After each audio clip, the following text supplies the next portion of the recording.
ನನಗೆ ಈಗ 21 ವರ್ಷ. ನಮ್ಮದು ಮಂಗಳೂರು. ನಮ್ಮ ಪಕ್ಕದ ಮನೆಯಲ್ಲಿ ಗಂಡ ಮತ್ತು ಹೆಂಡತಿ ಇದ್ದರು. ಅವರು ಮದುವೆಯಾಗಿ 15 ವರ್ಷ ಆದರೂ ಅವರಿಗೆ ಮಕ್ಕಳು ಇರಲಿಲ್ಲ. ಆಂಟಿಯ ಹೆಸರು ಸುಜಾತ ಅಂತ. ಅವರಿಗೆ ವಯಸ್ಸು 37. ಆಂಟಿ ನೋಡೋಕೆ ಸಖತ್ತಾಗಿ ಇದ್ದರು. ಸಮುದ್ರ ತೀರದ ಗಾಳಿ ಆಕೆಯನ್ನ ಗೋಧಿ ಬಣ್ಣಕ್ಕೆ ತಿರುಗಿಸಿತು. ಅಷ್ಟೇನೂ ಎತ್ತರವಿಲ್ಲದ್ದರಿಂದ ಗುಂಡುಗುಂಡಾಗಿ ಕಾಣುತ್ತಿದ್ದಳು. ಸೀರೆಯನ್ನು ಗಟ್ಟಿಯಾಗಿ ಉಟ್ಟಿದ್ದರಿಂದ ದೇಹದ ಉಬ್ಬು ತಗ್ಗುಗಳು ಎದ್ದು ಕಾಣುತ್ತಿದ್ದವು. ಸಮುದ್ರ ತೀರದ ಹೆಂಗಸರಂತೆ ಮುಖದಲ್ಲಿ ಬೇಕೋ ಬೇಡವೋ ಎಂದು ಕಾಣುವ ಮೀಸೆ ಆಕೆಯ ಅಂದವನ್ನು ನನ್ನ ಕಣ್ಣಿನಲ್ಲಿ ಇನ್ನೂ ಹೆಚ್ಚಿಸಿತ್ತು. ಅವಳು ಧರಿಸುವ ಬ್ರಾ ಸೈಜ್ 38D. ಅದೂ ಕೂಡ ಅವಳಿಗೆ ತುಂಬಾ ಟೈಟ್ ಆಗುತ್ತೆ.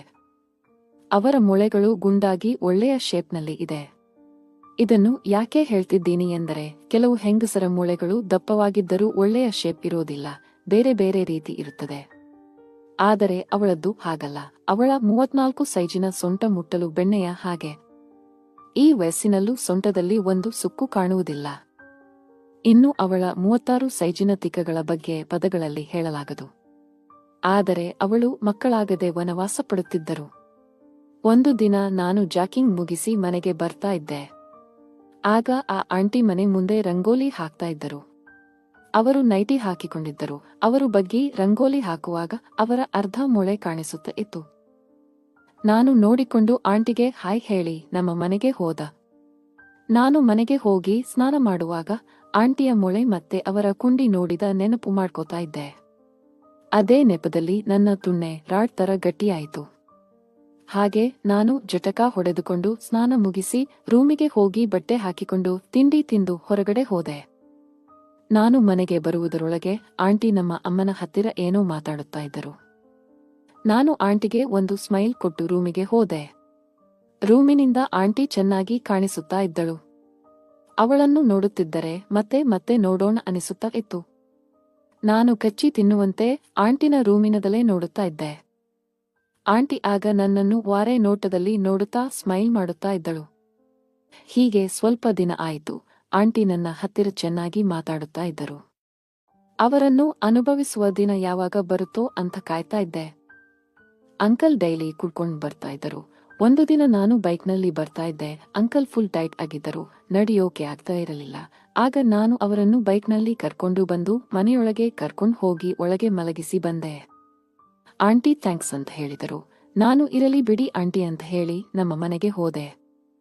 ಆಮೇಲೆ ಆಂಟಿ ನನ್ನ ಜೊತೆ ಜಾಸ್ತಿ ಟೈಮ್ ಸ್ಪೆಂಡ್ ಮಾಡೋಕೆ ಸ್ಟಾರ್ಟ್ ಮಾಡಿದರು.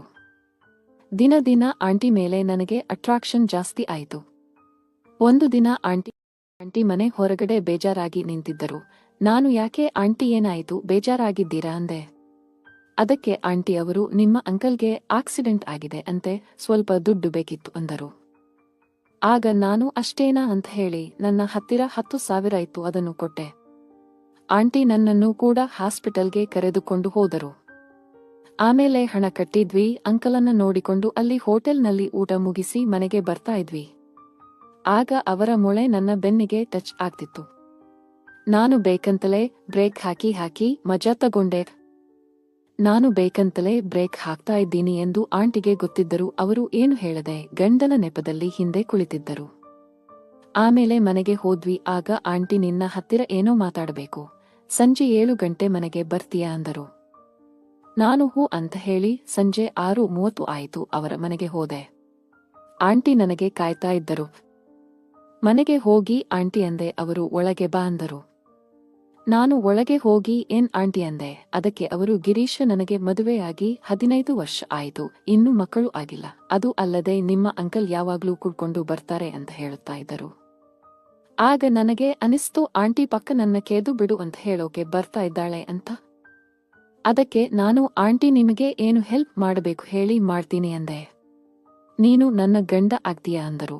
ಅದಕ್ಕೆ ನಾನು ಆಂಟಿ ಅಂತ ರಾಗ ಎಳಿತಾ ಇದ್ದೆ. ಅದಕ್ಕೆ ಅವರು ಗಿರೀಶ್ ಆಗಲ್ಲ ಅಂತ ಹೇಳಬೇಡ ಅಂದರು. ಅದಕ್ಕೆ ನಾನು ಆಯ್ತು ಅಂದೆ. ಆಗ ಆಂಟಿ ನನ್ನ ತಬ್ಬಿಕೊಂಡು ಕೆನ್ನೆಗೆ ಮುತ್ತು ಕೊಟ್ಟರು.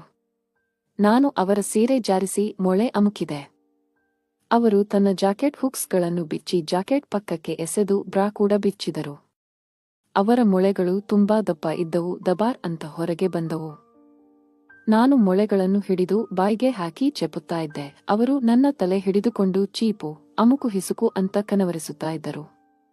ನಾನು ಅವರನ್ನು ತಬ್ಬಿಕೊಂಡು ಅವರ ಮೊಳೆಗಳನ್ನು ಅಲ್ಲಾಡಿಸಿ ಚೀಪುತ್ತಾ ತೊಟ್ಟುಗಳನ್ನು ಕಚ್ಚಿ ಎಂಜಾಯ್ ಮಾಡುತ್ತಿದ್ದೆ. ಅವರು ನನ್ನ ಶರ್ಟ್ ಗುಂಡಿಗಳನ್ನು ತೆಗೆದು ಬೆನ್ನನ್ನು ಸವರುತ್ತಿದ್ದರು. ಆಮೇಲೆ ನಾನು ನನ್ನ ಬಟ್ಟೆ ಬಿಚ್ಚಿ ಬೆತ್ತಲೆಯಾದೆ. ಆಂಟಿಯನ್ನು ಕೂಡ ಬೆತ್ತಲೆ ಮಾಡಿ ಕಾಲಿಂದ ಕಿಸ್ ಮಾಡಿಕೊಂಡು ಮುಖದ ಹತ್ತಿರ ಬಂದೆ. ಆಮೇಲೆ ಲಿಪ್ ಲಾಕ್ ಮಾಡುತ್ತಾ 10 ನಿಮಿಷ ಆಂಟಿ ತುಟಿಯ ಎಂಜಲನ್ನು ಹೀರಿದೆ. ಅದಾದ ಮೇಲೆ ಆಂಟಿ ಕುಂಡಿಗಳನ್ನು ಅದುಮುತ್ತು ಮೊಳೆ ಚೀಪೋಕೆ ಸ್ಟಾರ್ಟ್ ಮಾಡಿದೆ. ಸ್ವಲ್ಪ ಹೊತ್ತು ಆದಮೇಲೆ ಆಂಟಿಗೆ ತಡೆಯೋಕೆ ಆಗದೆ, ಗಿರೀಶ, ಬೇಗ ನಿನ್ನ ತುಣ್ಣೆನ ನನ್ನ ತುಲ್ಲಿನೊಳಗೆ ಹಾಕು, ಬೇಗ ಬೇಗ ಅಂದರು. ನಾನು ತುಲ್ಲಿನೊಳಗೆ ಹಾಕಲು ಸ್ಟಾರ್ಟ್ ಮಾಡಿದೆ. ಆಂಟಿ ಸರಿಯಾಗಿ ಕೇಯಿಸಿಕೊಳ್ಳದೆ ಇರೋದಕ್ಕೆ ಅವರ ತುಲ್ಲು ತುಂಬಾ ಟೈಟ್ ಆಗಿತ್ತು. ಅದಕ್ಕೆ ಸ್ವಲ್ಪ ನಿಧಾನವಾಗಿ ಒಳಗೆ ಹಾಕಿದೆ. ಆಮೇಲೆ ನಿಧಾನವಾಗಿ ಹಿಂದೆ ಮುಂದೆ ಮಾಡುತ್ತಾ ಇದ್ದೆ. ಆಂಟಿ ಅಮ್ಮ ಅಯ್ಯೋ ಹಾಹ ಅಂತ ಮುಳುಗುತ್ತಿದ್ದಳು. ನಾನು ವೇಗ ಜಾಸ್ತಿ ಮಾಡುತ್ತಾ ಕೇಯೋದಕ್ಕೆ ಶುರು ಮಾಡಿದೆ. ಆಂಟಿ ನನ್ನ ಸೊಂಟವನ್ನು ಅವರ ತುಲ್ಲಿನ ಕಡೆಗೆ ಎಳೆದುಕೊಳ್ಳುತ್ತಾ ಅವರ ಸೊಂಟವನ್ನು ಎತ್ತಿಕೊಡುತ್ತಾ ಇದ್ದಳು. ಹೀಗೆ 8 ನಿಮಿಷ ಆದಮೇಲೆ ಆಂಟಿ ತುಲ್ಲಿನೊಳಗೆ ನನ್ನ ಎಲ್ಲಾ ರಸವನ್ನು ಬಿಟ್ಟೆ. ಹಾಗೆ ಆಂಟಿ ಮೊಳೆ ಹಿಸುಕುತ್ತಾ ಅವಳ ಮೇಲೆ ಮಲಗಿದೆ. ಸ್ವಲ್ಪ ಹೊತ್ತು ಆದಮೇಲೆ ಮತ್ತೆ ನನ್ನ ತುಣ್ಣೆ ನಿಗುರಿತು. ನಾನು ಆಂಟಿಯನ್ನು ನೋಡಿದೆ. ಆಂಟಿ ಬೇಡ ಕಣೋ, ನಾಳೆ ಮಾಡು, ಇವತ್ತು ಬೇಡ ಅಂದಳು. ನಾನು ಮತ್ತೆ ನೋಡಿದೆ. ಆಗ ಆಂಟಿ ಸರಿ, ಆದರೆ ನಿಧಾನ ಅಂದರು. ನಾನು ಸರಿ ಅಂದು ಈ ಸಲ ಬೇರೆ ತರ ಕೇಯೋಣ ಅಂತ ಹೇಳಿ ಅವರನ್ನು ಬಗ್ಗಿಸಿ ಅವರ ತಿಕ್ಕವನ್ನು ಕೇಯೋಣ ಅಂತ ನೋಡಿದೆ. ನನ್ನ ದಪ್ಪ ತುಣ್ಣೆ ಒಳಗೆ ಹೋಗ್ತಾ ಇರಲಿಲ್ಲ. ಆಮೇಲೆ ಹೋಗಿ ಕೊಬ್ಬರಿ ಎಣ್ಣೆ ತಂದು ಹಚ್ಚಿ ಆಮೇಲೆ ನಿಧಾನವಾಗಿ ಹಾಕುತ್ತಾ ಇದ್ದೆ. ಆಂಟಿ ಗಿರೀಶ್, ತುಂಬಾ ನೋವಾಗುತ್ತಾ ಇದೆ ಅಂತ ಹೇಳಿದಳು. ನಾನು ತುಣ್ಣೆ ತೆಗೆದು ಮತ್ತೆ ಒಳಗೆ ತೂರಿಸಿದೆ. ಈ ಸಾರಿ ಸ್ವಲ್ಪ ಜೋರಾಗಿ ತಳ್ಳಿದೆ. ನನ್ನ ತುಣ್ಣೆ ಅವರ ಕುಂಡಿಯ ತೂತನ್ನು ಸೀಳಿ ಆಂಟಿ ಅಳತೊಡಗಿದಳು. ಹಾಗೆ ಸ್ವಲ್ಪ ಹೊತ್ತು ಸುಮ್ಮನೆ ಇದ್ದೆ. ಆಮೇಲೆ ಹಿಂದೆ ಮುಂದೆ ಮಾಡೋಕೆ ಶುರು ಮಾಡಿದೆ. ಆಂಟಿ ಅಮ್ಮ ಅಯ್ಯೋ ಅಂತ ಅಳುತ್ತಾ ಕಿರುಚುತ್ತಾ ಇದ್ದಳು. ನಾನು ಆಂಟಿಯ ಮೊಳೆ ಹಿಸುಕುತ್ತಾ ಅವರ ಕುಂಡಿಯನ್ನು ಕೆಯ್ಯುತ್ತಾ ಇದ್ದೆ. ಆಮೇಲೆ ಜೋರಾಗಿ ಹೊಡೆಯುವುದಕ್ಕೆ ಸ್ಟಾರ್ಟ್ ಮಾಡಿದೆ. ಆಗೋ ಟೈಮ್ನಲ್ಲಿ ಹೊರಗೆ ತೆಗೆದು ಆಂಟಿ ಮುಖ ಮತ್ತು ಮೊಳೆ ಮೇಲೆ ಚೆಲ್ಲಿದೆ. ಆಮೇಲೆ ಆಂಟಿ ನನ್ನ ತುಣ್ಣೆ ನಿಕ್ಕಿ ಕ್ಲೀನ್ ಮಾಡಿದಳು. ಟೈಮ್ ನೋಡಿದ್ವಿ, 9 ಗಂಟೆ ಆಗಿತ್ತು. ಇಬ್ಬರು ಸೇರಿ ಸ್ನಾನ ಮಾಡಿಕೊಂಡು ಅಂಕಲ್ಗೆ ಊಟ ತೆಕೊಂಡು ಹೋದ್ವಿ. ಆಮೇಲೆ ಮನೆಗೆ ಬಂದು ಮತ್ತೆ ಕೇಯೋಕೆ ಸ್ಟಾರ್ಟ್ ಮಾಡಿದ್ವಿ. ಈ ಸಾರಿ ಆಂಟಿ ನನಗೆ ಹಾಕು ಹಾಕು ಅಂತ ಹಾಕಿಸಿಕೊಂಡಳು. ನಾನು ಒಂದೇ ಸಮನೆ ಆಂಟಿಯ ತುಲ್ಲನ್ನು ಹರಿದು ಅವಳನ್ನು ಬಸ್ಸಿರು ಮಾಡಿದೆ. ಈಗ ಆಂಟಿಗೆ ಮಗುವಾಗಿದೆ. ನಾನು ದಿನ ಆಂಟಿಯನ್ನು ಕೇಯುತ್ತಾ ಮಜಾ ಮಾಡುತ್ತಿದ್ದೀನಿ. ರಸಿಕರೇ, ಈ ನನ್ನ ಕತೆ ಇಷ್ಟ ಆಗಿದ್ದರೆ ಲೈಕ್ ಮಾಡಿ. ಇನ್ನೂ ಜಾಸ್ತಿ ಇಷ್ಟ ಆಗಿದ್ರೆ ದಯವಿಟ್ಟು ಶೇರ್ ಮತ್ತು ಸಬ್ಸ್ಕ್ರೈಬ್ ಮಾಡಿ. ಧನ್ಯವಾದಗಳು.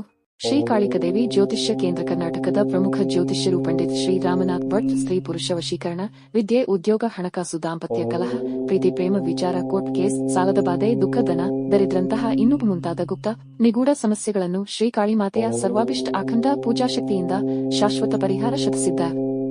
ಹಿಂದೆ ಸಂಪರ್ಕಿಸಿ 9902998623.